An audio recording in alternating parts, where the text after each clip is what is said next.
So just going about my day, scrolling through Instagram, and boom, sponsored ad, link to a course.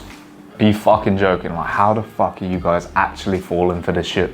It's such bollocks. And I'm here to tell you why courses and mentorship might not be for you. So no matter what industry you're in, there's going to be some sort of course or mentorship that's going to be tailored to taking you from zero to hero in that business. Now, some of them will be great, admittedly. There's going to be courses out there with people that are credible to actually take you from A to B and get you the results that you want. There's a lot of clever marketing that's done behind the scenes, and the people that are actually selling these courses, they might not actually have a successful business in the business model that they're trying to teach. And that's why you need to do your due diligence to ensure that these people are credible people. What kind of lifestyle do they actually have? I don't care about how many rented cars they have, but I want to know actually how much money they're actually making. Because a lot of people can flex on all these different kind of shiny shit that you see on Instagram or TikTok, but really a lot of it can be a load of bollocks. Most people that are trying to sell a course or a mentorship don't even practice the business or have a successful business model in their industry to be able to teach you. A great example would be, why would you learn how to drive off someone that couldn't drive? Or why would you learn how to train in the gym from someone that didn't even go to the gym? Now, what I want to know is, why are so many of you falling for all these courses and mentorships where the person themselves doesn't even have a successful business in that industry?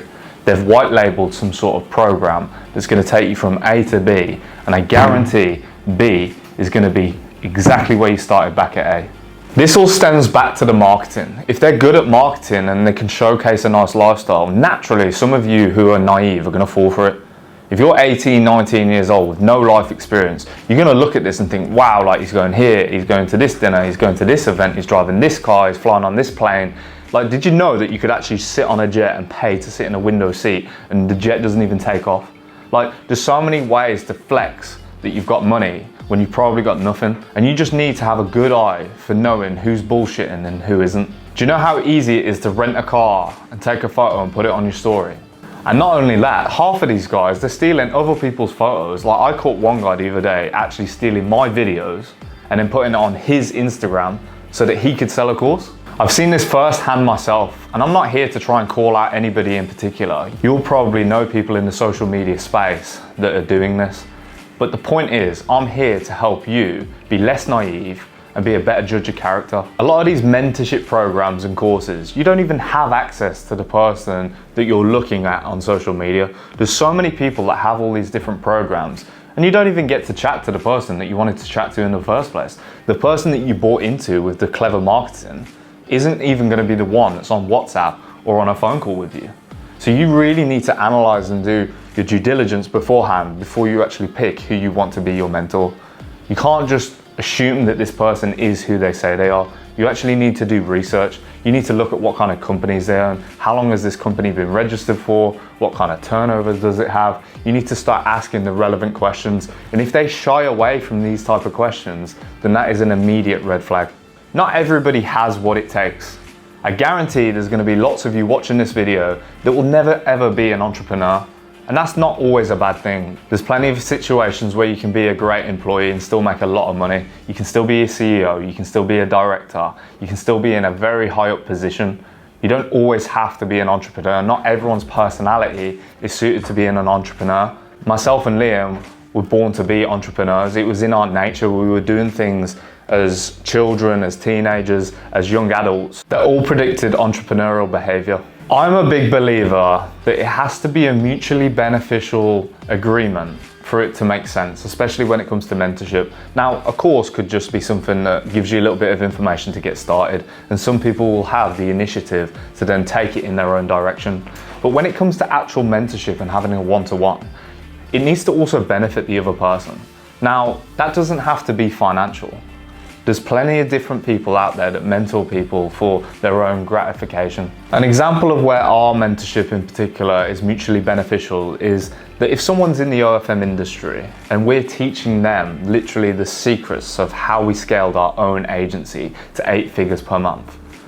Look, we can only speak to so many creators per day. So if we take on another agency, help them build them up, if they've got 10, 20, 30, 40 different creators and our direct means of communication is just with that one agency, that makes our life a lot easier, even if we're taking a smaller percentage because we're just offering the chatting service. There's a good consensus to actually teach them and mentor them through that process, because we can just deal with them, build a great relationship, a great friendship, help take them from nothing into something, but then also get the business off the back of that.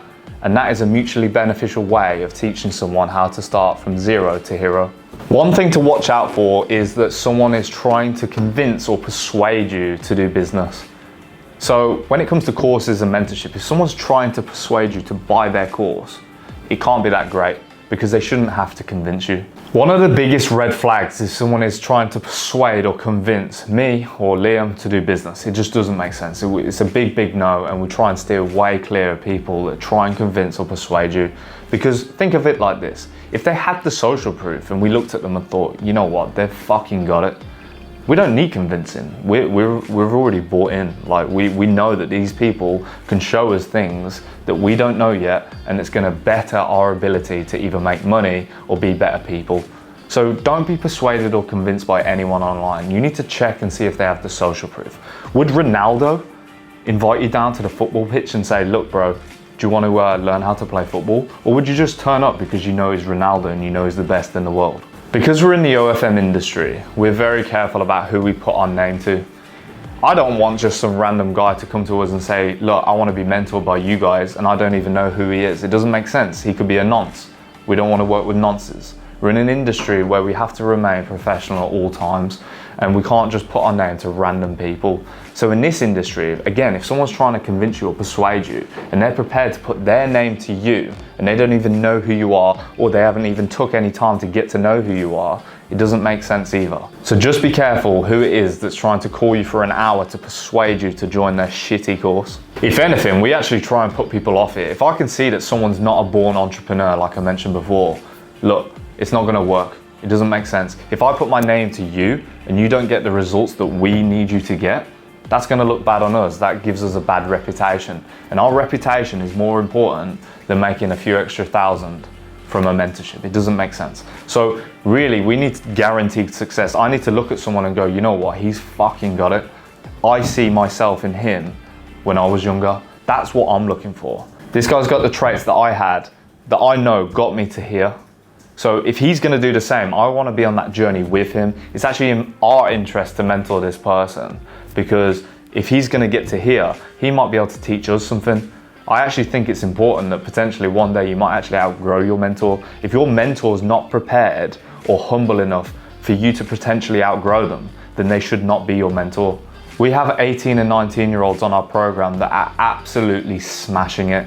And I look at them and I think, you know what, at that age, I was nowhere near where they're at the moment. And that's fine. You have to be humble enough to accept that some people younger will also do it better. But you have to stay in your own lane and think, okay, well, this is where I'm at now. How do I get to here? And you need to look at people that are over here and think, okay, which of these people can potentially show me the way?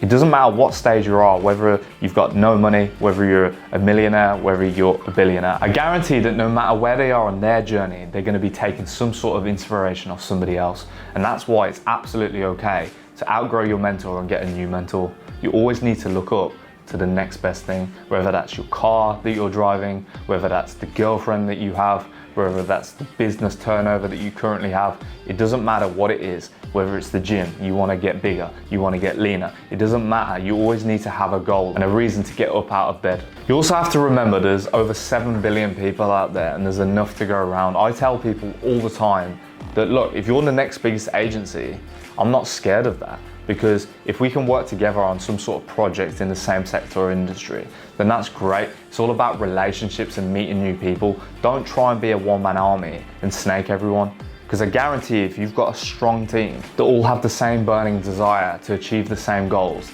then that is one of the most powerful things you can have in business. And if you've got several different business partnerships in different areas and sectors, then that's even better. It's unstoppable. So if you can find a mentor that is not scared of your progress and is okay with you excelling in the same sector as them, then they might be the person for you. Now, if it wasn't for the OFM chatting service in our business, we wouldn't even do mentorship. If we're selling a program that literally teaches you how we scale to 8 figures per month. There's no sort of price that somebody would be able to afford to pay for that kind of information. However, if they jump on our chatting service off the back of the mentorship with a discounted fee, then that makes sense to us, because we've now got a lifelong friend and partner in business, but have also at the same time taken them from nothing into something. So not only do you have the personal gratification and satisfaction for helping someone, which is sometimes nice. There's a lot of people out there that are just in it for themselves these days, and no one really seems to have any kind of kindness anymore. But that karma of giving something back can sometimes come back to you. And if we offer a good service that's reliable, that actually makes sense as well, then they're gonna stick on that. There's gonna be more loyalty there. And that's the kind of business relationships and partnerships that we want here at TDM. We wanna build lifelong partnerships and relationships so that if the industry changes or moves into a different direction, we've already got a core team of strong contacts, whether it be internally or externally. It doesn't matter. We have the formula and foundation to work inside any industry and be successful. So what you just need to figure out is, what is this person's agenda? Is their agenda to make money from you and drip feed you outdated information? Or is it to actually take you under their wing and help you become a better person without any disingenuous intentions?